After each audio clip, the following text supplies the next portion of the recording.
अब के साल कुछ ऐसा करना, अपने गुजरे 12 माह के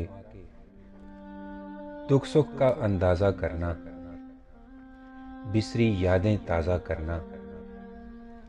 सादा सा एक कागज़ लेकर भूले बिसरे पल लिख लेना, फिर इस बीते एक एक पल का, अपने गुजरे एक एक कल का, हर एक मोड़ इहाता करना। सारे दोस्त इकट्ठे करना, सारी सुबहें हाजिर रखना, सारी शामें पास बुलाना। और अलावा इनके देखो, सारे मौसम ध्यान में रखना, एक एक याद गुमान में रखना।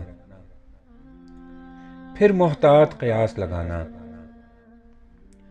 गर तो खुशियां बढ़ जाती हैं तो फिर तुमको मेरी तरफ से आने वाला साल मुबारक।